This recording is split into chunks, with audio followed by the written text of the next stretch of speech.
بسم اللہ الرحمن الرحیم۔ وائس آف جموں کشمیر، میں ہوں مرزا شفیق، آپ کے ساتھ سچ کے ساتھ، اور میرے ساتھ ہیں سردار شوکت علی کشمیری، چیئرمین متحدہ کشمیر پیپلز نیشنل پارٹی۔ محترم ناظرین سامعین، سب سے پہلے پاکستان میں آج عید کا تیسرا دن ہے، اور آپ سب میں دوسرا دن ہے، میرا خیال ہے تیسرا ہے دوسرا، تو آپ سب کو ہماری طرف سے ہم نے سوشل میڈیا پہ اور فردن بھی اپنے احباب کو کوشش کی ہے، اور ہم پھر آج اس چینل سے آپ کو عید مبارک کہہ رہے ہیں۔ اللہ تعالیٰ آپ کی زندگی میں ہزاروں ایسی خوشیاں لائے، آپ اور آپ کی فیملیز کو اکٹھا کرے، آپ کو اور آپ کی فیملیز کو ان خوشیوں اور اللہ تعالیٰ اپنی نعمتوں سے مالا مال فرمائے، آمین۔ مملکت خداداد پاکستان کے حالات میں سمجھتا ہوں کہ 1947 سے لے کے آج تک بندہ یہ نہیں کہہ سکتا کہ سدھرے ہوئے تھے، اور اب یہ جو پچھلے دور میں 18-20 سال میں جو اخلاقیات کا جنازہ نکلا ہے، جو انسانوں کی تربیت کا جنازہ نکلا ہے، اس سب میں قصور ان لوگوں کا ہے جو آج بیگی بلی بنے بیٹھے ہیں۔ آج میں ایک پریس کانفرنس سن رہا تھا، ڈاکٹر شہباز گل،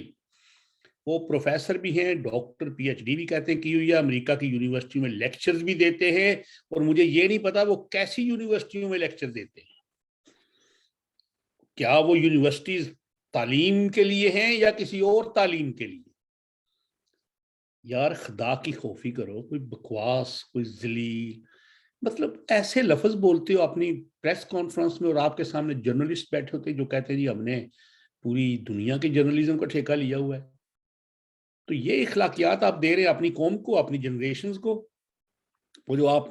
کیا کہہ رہے ہیں جی ہم مقابلہ کر رہے ہیں کس کے ساتھ؟ اور بھائی ہندوستان آپ کا پڑوسی ملک ہے، یہ یورپ میں دیکھیں ہر دوسرے محکمے میں ان کے آئی ٹی کے اسپیشلسٹ، ان کے پڑھے لکھے لوگ، آپ ان سے کسی اسٹیشن میں بات کریں نا تو وہ ایسے پتہ لگے گا بیچارہ پتہ نہیں کدھر سے ہے، تو وہ آپ سے اتنی اخلاق سے بات کرے گا کہ انسان کہتا ہے یار اس کو کافی پلاؤ، چائے پلاؤ، اس بچے کو کیا کہتے ہیں فیسیلیٹیٹ کرو۔ چائنا دیکھ لیں، آپ کا پڑوس ہے، ایران ہے، لیکن آپ کی تو میں ابھی کیا لفظ بولوں۔ اس کے بعد شوکت صاحب کے پاس چلتے ہیں، پھر ان سے بات کریں گے۔ السلام علیکم جی۔ جی وعلیکم السلام۔ سب سے پہلے تو مملکت خداداد پاکستان میں نے تھوڑی سی بات کی اخلاقیات کے بارے میں، سوری اگر آپ آج کل ایک فلم کا زور ہے، فلم آ رہی ہے، پتہ ہے جب ہم بچے ہوتے تھے نا تو وہ عید ٹرو مرو شو لکھا ہوتا تھا، وہ ہاتھ سے سینما کے بورڈز پہ کراچی میں بھی، اور ہم ینگ تھے تو پتا ہوتا تھا فلاں فلم آ رہی ہے، میرا نام ہے محبت، پھر لکھتا تھا عید کا 3-4 شو ٹرو مرو، ایسے لکھے ہوتے تھے 2-3 دن کے۔ آج کل ایک فلم آ رہی ہے، اس کا مرکزی کردار جو ہیرو آج وہ نجم کیا نام ہے جی، انیک ناجی، وہ فرما رہے تھے کہ ایک فلم آ رہی جس کے جو وجہ مشہوری یہ ہے کہ اس کا ہیرو جو ہے وہ سابق وزیر اعظم پاکستان ہے۔ اب انہوں نے تو ہیروئن کا نام بتا دیا، میں تو بڑا شرمندہ ہوں اگر ایسی بات ہو جائے یا کروں۔ ان نے بس اتنا، مجھے پتا ہے وہ کون ہے، ان کی فوٹو بھی آ گئی، ان کی وہ بھی مجھے کسی نے بتایا کہ وہ ہیں جو بارشوں کا زیادہ ہونا عمران خان کی مسکراہٹ قرار دیتے تھے، بارشوں کا زیادہ ہونا عمران خان کی مسکراہٹ، سیلاب آنا عمران خان صاحب کے اوپر اللہ کا راضی ہونا، اور زیادہ بارش کا آنا عمران صاحب کے خوش ہونے سے۔ اگر فصل زیادہ ہوئی ہے ملک میں تو خوشی عمران خان مسکرائے ہیں تب ہوئی ہے، اور وہ ہیں اس فلم کی ہیروئن متوقع۔ تو میرا خیال ہے آج ان کے مالی معاملات تو چلو اگر ٹھیک ہوں یا نہ ہوں، لیکن اس فلم کو اگر بیچے تو کافی پیسے لگ سکتے ہیں، بس یہ حالات ہے۔ دیکھیے بات یہ ہے نا،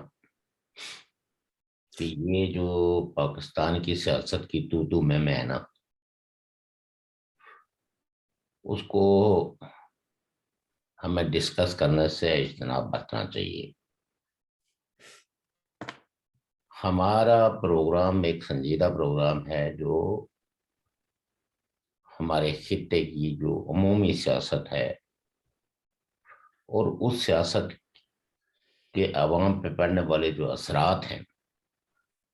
منفی یا مثبت، ان کا تجزیہ کرنا چاہیے۔ پاکستان کا جو خاص کر کے جو سوشل میڈیا سے وابستہ لوگ ہیں،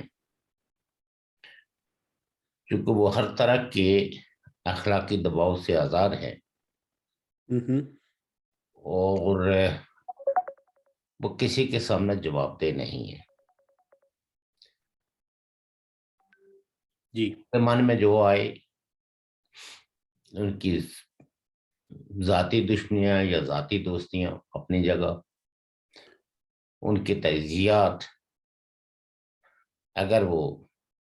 حقائق سے میل کھاتے ہیں تو ان سے ضرور رہنمائی لی جانی چاہیے۔ باقی چونکہ پاکستان کی سیاست کا آغاز ہی بدتمیزی سے ہوا ہے۔ بدتمیزی وہ نہیں ہوتی جو آپ کسی کو ٹو کریں یا میں کریں یا ابیوز کریں۔ بیسیکلی بدتمیزی یہ بھی ہوتی ہے کہ تاریخ کے جو فیصلے ہیں، جو تاریخی قومیں ہیں، ان کا جو کلچر ہے، آپ جب ان کا انکار کرتے ہیں تو دراصل آج کی زبان میں اس کو بدتمیزی کہا جائے گا۔ جی، تہذیب یہ ہے کہ دوسری قوموں کے تاریخی وجود کو تسلیم کیا جائے اور ان کے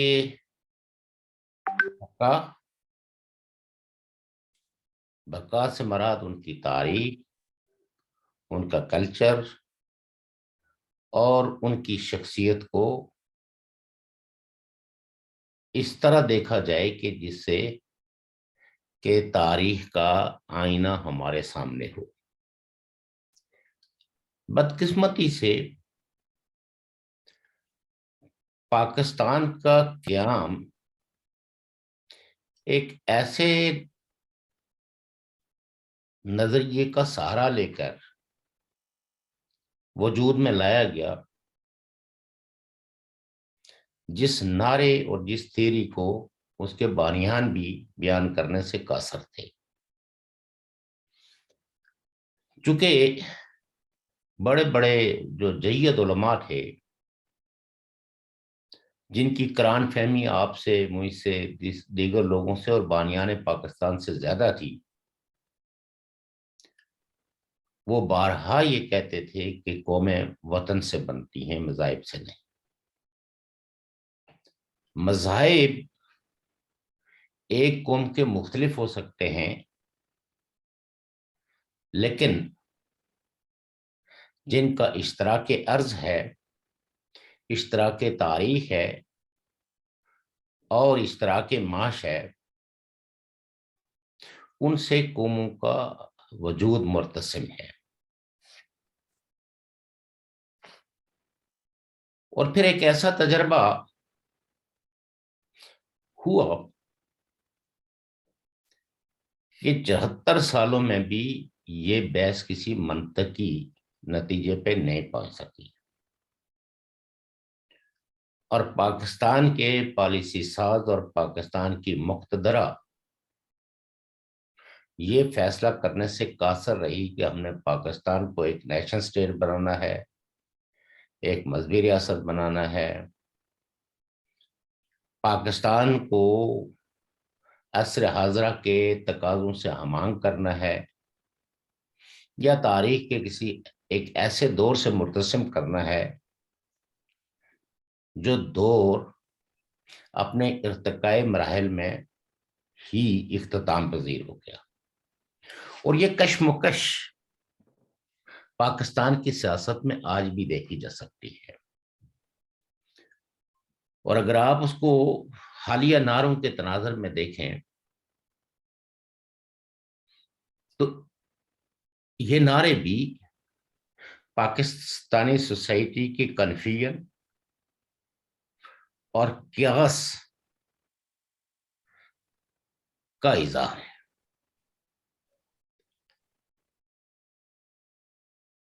اس لیے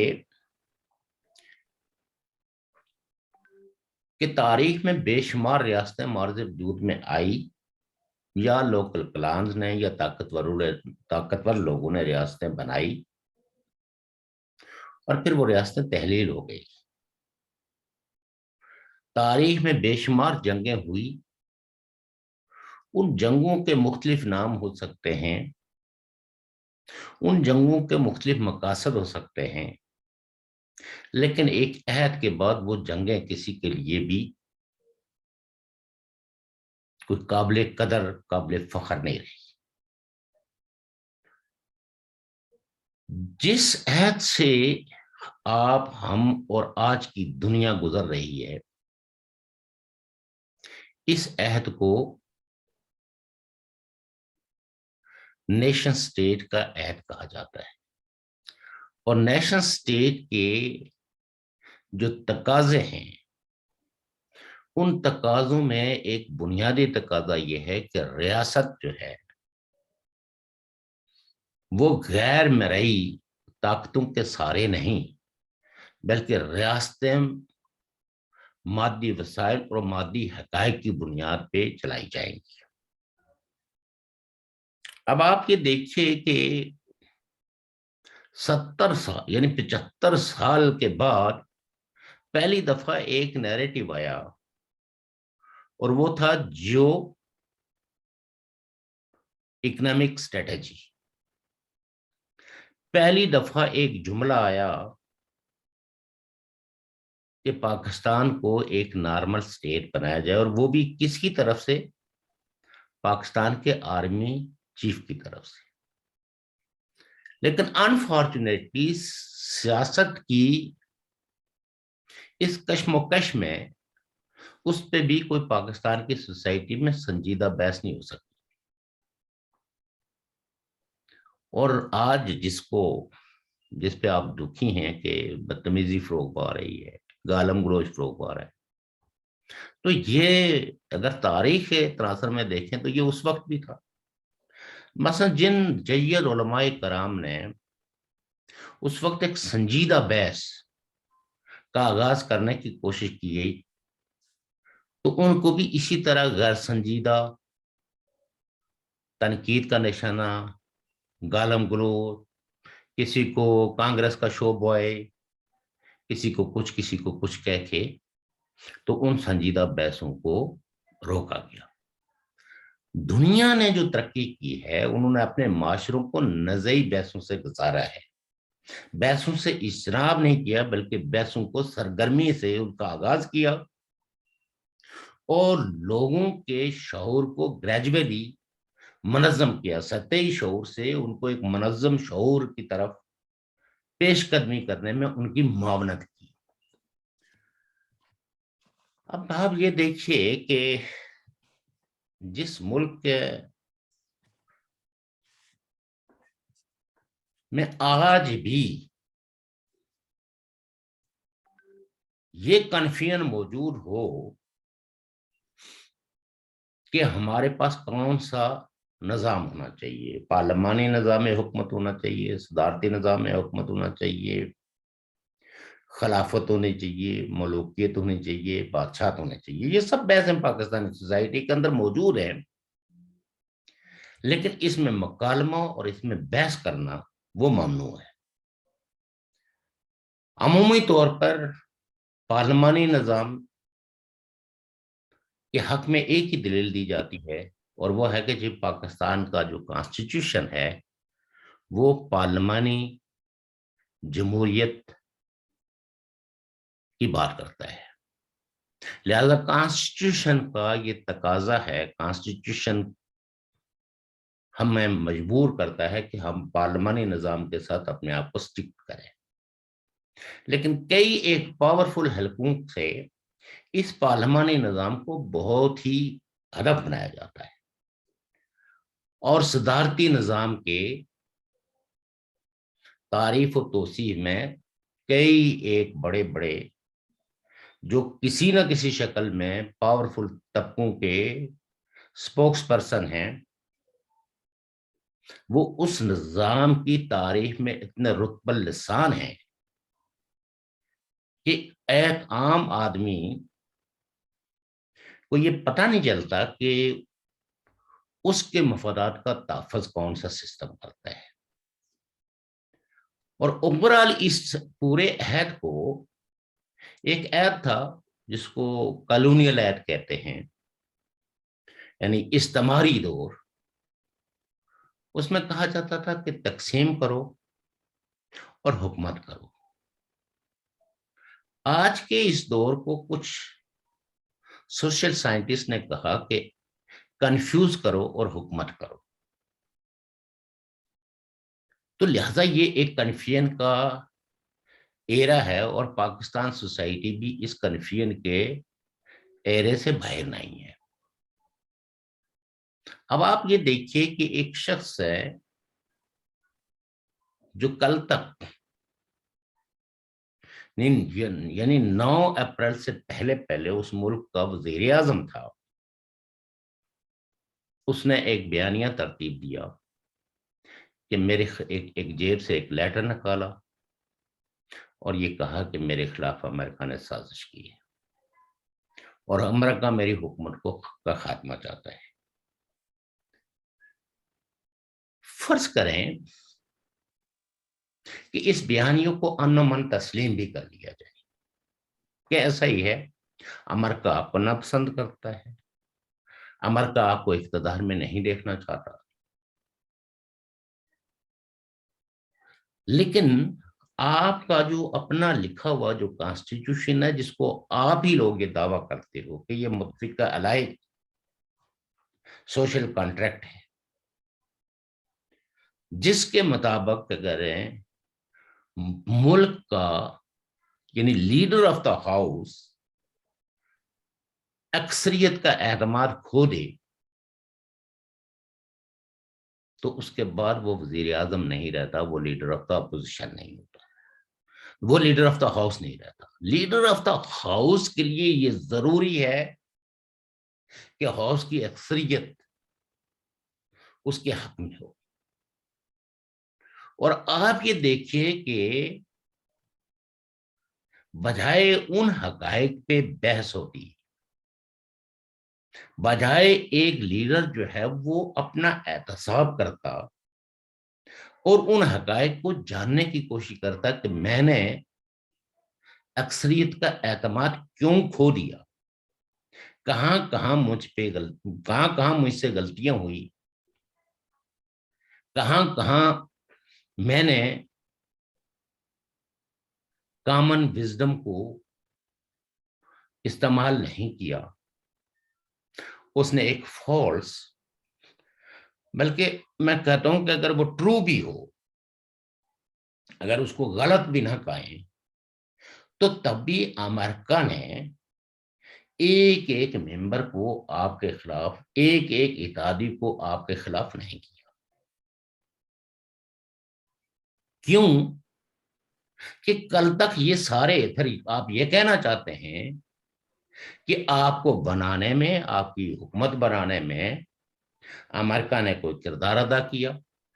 اور آپ کو یہ ساری پارٹیاں مینیج کر کے دی، آپ کو 2018 میں اقتدار کی سیڑھی چڑھنے میں معاونت کی اور آپ نے اقتدار میں آ کے امریکہ کو ناراض کیا اور وہ انہوں نے سیڑھی کھینچ دی۔ اگر آپ کا دعویٰ یہ ہے کہ 2018 میں آپ نے اقتدار کی یہ سیڑھی اپنی جدوجہد کے نتیجے میں چڑھی ہے اور آپ نے یہ جو ہاؤس میں اکثریت بنائی ہے یہ آپ کی اپنی صلاحیتوں اور آپ کے اپنی لیڈرشپ سے ہے اور آپ کے بہتر حکمت عملی سے ہے، تو پھر تو آپ کو یہ ماننا ہوگا کہ جو لاتا ہے وہ گھر کا راستہ بھی دکھا دیتا ہے، کیونکہ جو لاتا ہے تو پھر اس کے کوئی تقاضے ہیں، اس کی کوئی مفاد ہے، اور جب آپ اس کے مفاد کی تکمیل نہیں کرتے تو وہ آپ کو گھر کا راستہ دکھا دیتا ہے۔ بدقسمتی پاکستان کی سیاست، پاکستان کی یہ ہے، اور پاکستان کی سیاست کا المیہ یہ ہے کہ پاکستان کی پولیٹیکل پارٹیاں آج تک اپنے آپ کو خود تنقیدی کے عمل سے انہوں نے گزارا ہی نہیں۔ پاکستان کی پولیٹیکل پارٹیوں نے مکالمہ بحث مباحثے کے لیے اپنے ورکرز کو انگیج ہی نہیں کیا۔ وہ اس بات پہ یقین ہی نہیں رکھتی کہ اپنے کارکنوں کو تاریخ کے علم سے مسلح کیا جائے اور اس کو اس کے دوستوں اور اس کے دشمنوں کی پہچان کروائی جائے کہ اس ریاست کے دوست کون ہیں، اس ریاست کے دشمن کون ہیں۔ آج بھی پاکستان کی سوسائٹی کا المیہ کہ ایک حکومت ختم ہو گئی اور دوسری حکومت آ گئی، لیکن مسنگ پرسنز پر نہ پہلی والے اور نہ آنے والے، یعنی جو اس وقت موجود ہیں، وہ کوئی فیصلہ کرنے کی پوزیشن میں ہے۔ بلوچستان کے سے تعلق رکھنے والے جو رہنما تھے وہ اس وقت بھی متججس تھے، احتجاج کرتے تھے، اور آج بھی وہ سپیکر کو مخاطب کر کے کہتے ہیں کہ ہمارے پیارے ہمارے حوالے کرو، اگر کسی نے کوئی جرم کیا ہے تو اس کو انصاف کے کٹارے میں کھڑا کرو۔ جو ریاست اور اس ریاست کے ادارے کسی کو اپنے ریاست کا مخالف سمجھتے ہیں، وہ اگر اپنی ہی بنائی ہوئی عدالتوں میں کھڑا کرنے سے قاصر ہوں، وہ اپنے ہی ملکی عدالتوں کے انصاف پر اعتماد نہ کرتی ہوں، تو اس ملک کا رہنا اور نہ رہنا کے معنی کیا ہے؟ ریاستیں بنتی ہیں لوگوں کے لیے، ریاستیں ہوتی ہیں لوگوں کو انصاف دینے کے لیے، ریاستیں ہوتی ہیں لوگوں کی شخصیتوں کی تکمیل کے لیے، ان کے لیے ان کے بنیادی سیاسی، سماجی اور معاشی حقوق دینے کے لیے۔ آپ تو علامہ اقبال کو اپنا قومی شاعر مانتے ہیں، تو انہوں نے تو کہا تھا نا کہ جس کھیت سے نہ میسر ہو دہقاں کو روزی، اس کھیت سے دہقاں کو میسر نہ ہو روزی، اس کھیت کے خوشہ گندم کو جلا دو۔ آپ تو اسی اقبال کے ماننے والے ہیں جس نے کہا تھا کہ اٹھو میری دنیا کے غریبوں کو جگا دو، کہے عمراں کے در و دیوار ہلا دو۔ تو اب یہ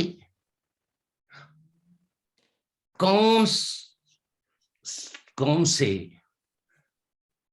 مذہبی نعرے ہیں جو آپ نے نہیں اپنائے اور انہی نعروں کو آپ نے ابیوز نہیں کیا؟ تو سو دیٹ یہ بدتمیزی جو ہے پاکستان کی سیاست میں، یہ ٹیفس سے ہے۔ جب آپ نے قرآن پہ بلوچ سرداروں کو کہا کہ آپ پہاڑوں سے اتر جائیں، آپ کے ساتھ انصاف ہوگا اور آپ کے مطالبے جو ہے، جو قومی مطالبے ہیں، ان کو تسلیم کیا جائے گا، آپ نے اپنے ہی حلف کی، نہ صرف بے حرمتی کی، بلکہ آپ نے قرآن کی بحثیت ریاست بے حرمتی کی، اور آپ نے ان لوگوں کو قرآن پہ ہاتھ رکھ کے ان کو پہاڑوں سے اتارا اور پھر ان کو پھانسیاں دے دی۔ آپ اپنے ہی ملک کے اندر ایک حلف اٹھاتے ہیں اور اس حلف کے اندر یہ الفاظ ڈالتے ہیں کہ میں عدل اور انصاف قائم کرنے کے لیے ہر طرح کی صلاحیتوں کو بروئے کار لاؤں گا، اور پھر جب آپ اس عدل اور انصاف کو قائم کرنے میں لہد و لعب سے کام کرتے ہیں تو آپ وہیں سے اپنی سوسائٹی کے ساتھ ایک بدتمیزی شروع کر دیتے ہیں. تو یہ بدتمیزی جب تک کہ بطور ریاست ختم کرنے کا اعلان نہیں کرتی اور ہر ایک کو اپنے بنائے ہوئے اداروں پہ اعتماد نہیں دلاتی, تو یہ لفظوں کی بدتمیزی نہیں بلکہ یہ عمل کی بدتمیزی بھی جاری و ساری رہے گی. اس سے کسی کی ویڈیو, کسی کی کوئی کسی گھر کے اندر پرائیویٹ کوئی غلیظ اور نازیبا, آپ یہ دیکھیے نا کہ اب ریاست جو ہے وہ کن چیزوں پر انحصار کر رہی ہے. وہ جو ایک پرائیویٹ محفل کے اندر ایک مرد اور ایک عورت, ٹھیک ہے کہ وہ آپ کی شریعت میں بہت ہی ناجائز بات ہے, لیکن اب آپ کا احتساب کا واحد معیار یہ رہا ہے کہ آپ نے کسی چار دیواری کے اندر کس کے ساتھ بستر شیئر کیا, کس کے ساتھ کیا کیا. اب یہ آپ دیکھ کے اپنے آپ کو مطمئن کرنا ہے اور کسی لیڈر کے خلاف جو ہے وہ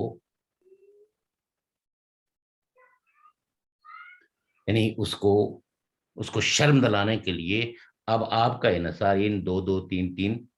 منٹوں اور سیکنڈوں کی ویڈیوز پہ رہ گیا ہے. آپ کی معاشی پالیسیاں, آپ کی سیاسی پالیسیاں, آپ کی معاشرتی پالیسیاں, آپ کی فورن پالیسی, آپ نے کیا کھویا اور کیا پایا, اس احتساب کے عمل سے گزارنے کے لیے آپ تیار نہیں ہیں. وہ جھوٹا بیانیہ, جس بیانیے کی وجہ سے آپ دن بہ دن غریب ہوئے, اس سے نجات کے لیے آپ کوئی پالیسی بنا نہیں رہے ہیں, لیکن پورے سوشل میڈیا اور نیشنل میڈیا کے اندر سسپینس کریٹ کیا جا رہا ہے. اور پھر وہ لیڈر بھی اپنی خوفزدگی اور اس کے ماننے والے بھی پہلے سے ہی شور, کیا چور میں چاہے شور. لیکن ایک بات ہے نا شوکت صاحب, جی جی اب تو یہ چلو ہم تو غیر اخلاقی کہتے ہیں یا اچھی بات نہیں ہے, جی لیکن مریم نواز جب جیل میں گئی جی تو ان کے جو واش روم تھا جیل کی کال کوٹری, وہ جو پھانسی والی کوٹری موت والی ہوتی ہے, اس میں بھی اس پہ بھی اس حکومت نے کیمرہ لگوا دیا تھا, یہ جو سابقہ حکومت تھی ان کے کمرے کے اندر بھی. اور پھر انہوں نے یہ بھی کہا کہ جی ہم تو ان کے باتھ روم جو ہے اس کو بھی ہم نے کور کیا ہوا ہے, اور پھر ایک ویڈیو بنا کے دیکھیں نا, یہ تو دونوں طرف سے ہو رہا ہے. نہیں, میں دونوں طرف کی نہیں, میں کہتا ہوں کہ دیکھیں نا, کیمرہ لگانے والا کسی کے باتھ روم میں کیمرہ لگانے والا کوئی ریاستی ادارے کا ہی نمائندہ ہے نا,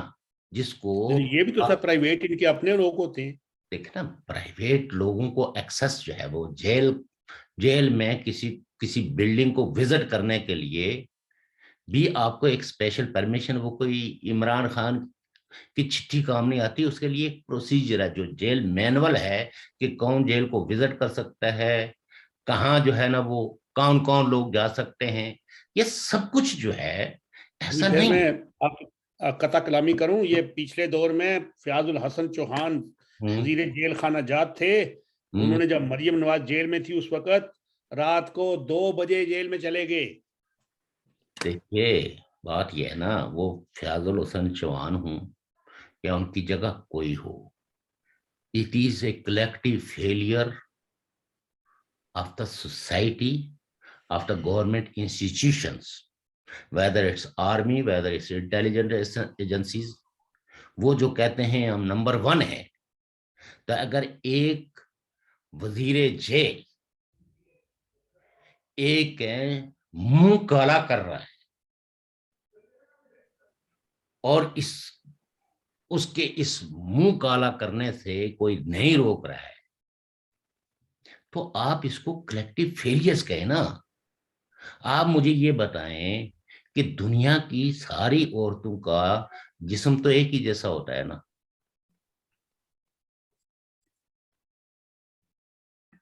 جی یعنی اس سے آپ اس حکومت کے کلیکٹیو وزڈم اور کلیکٹیو شعور کا اندازہ کر سکتے ہیں نا کہ آپ کس طرح کے انسان ہیں، جس سوسائٹی نے آپ کو اتنے بڑے عہدے پہ متمکن کیا ہے کہ وہ اپنے مخالف کو دیکھنا چاہتا ہے کپڑے اترے ہوئے، تو اس کا مطلب یہ ہے کہ اس کے پاس بہو بیٹیوں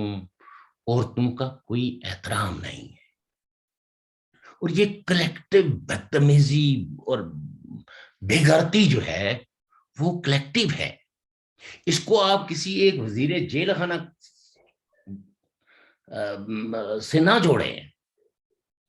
it is a collective failure of the Pakistani state, اور جب اسٹیٹ ہوتی ہے تو اسٹیٹ کا مطلب یہ ہوتا ہے کہ جو اسٹیٹ کے ادارے ہیں یہ ان کا فیلئر ہے۔ جیل کے اندر جو قیدی کو سہولتیں جو آپ کے کانسٹیٹیوشن میں دی گئی ہیں، اگر ان کی وائلیشنز ہوتی ہے تو یہ کلیکٹیو فیلئر ہے انصاف کا۔ یہ کوئی ہم مجھے یہ بتائیں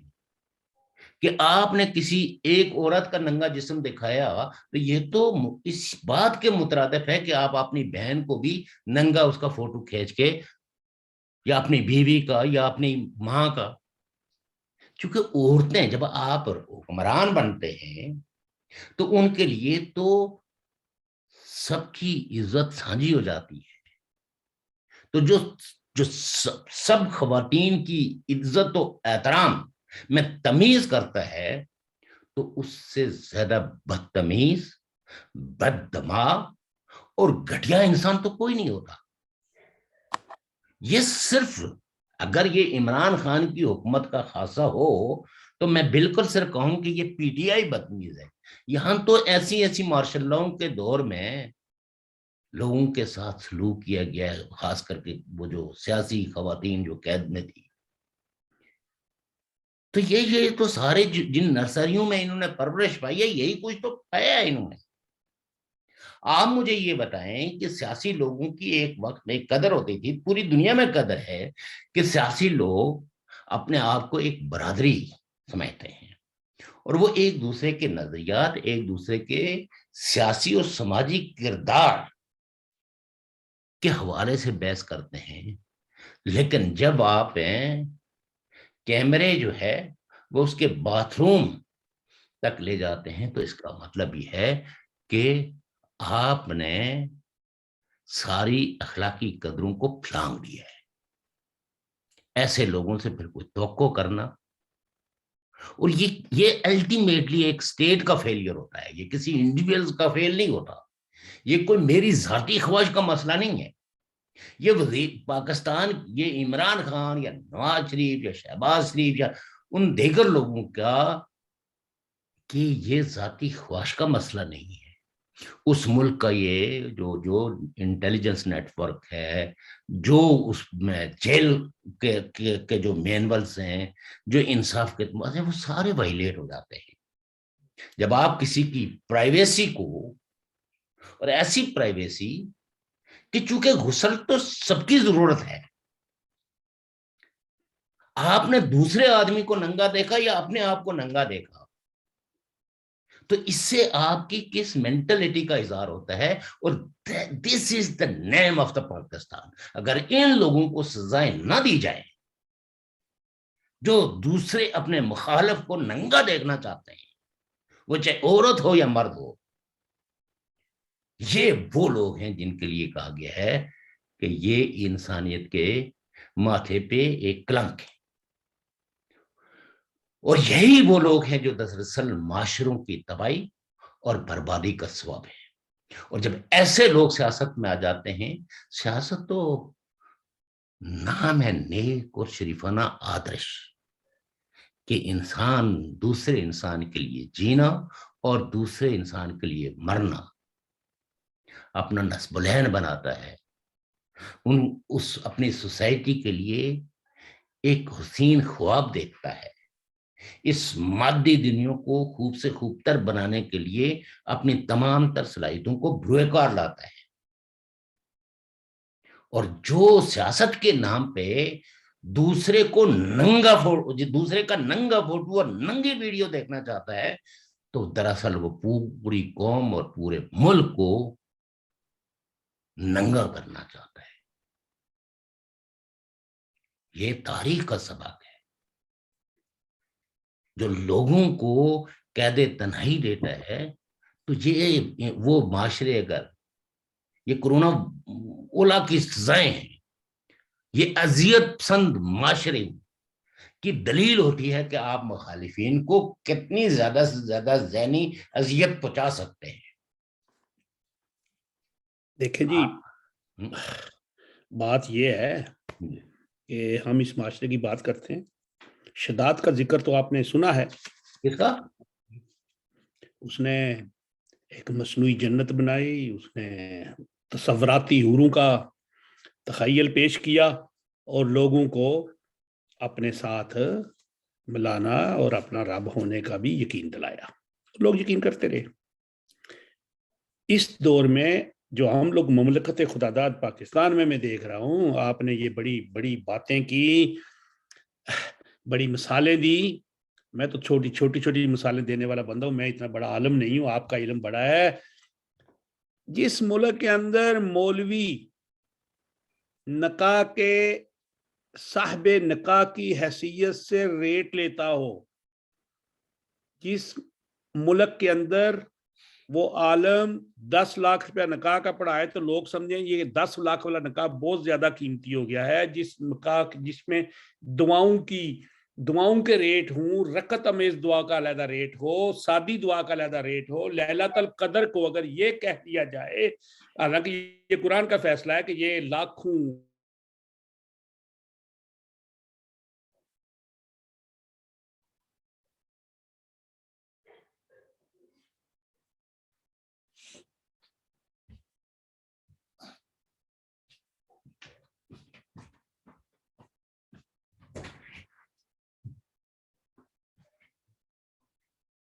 یہ کیا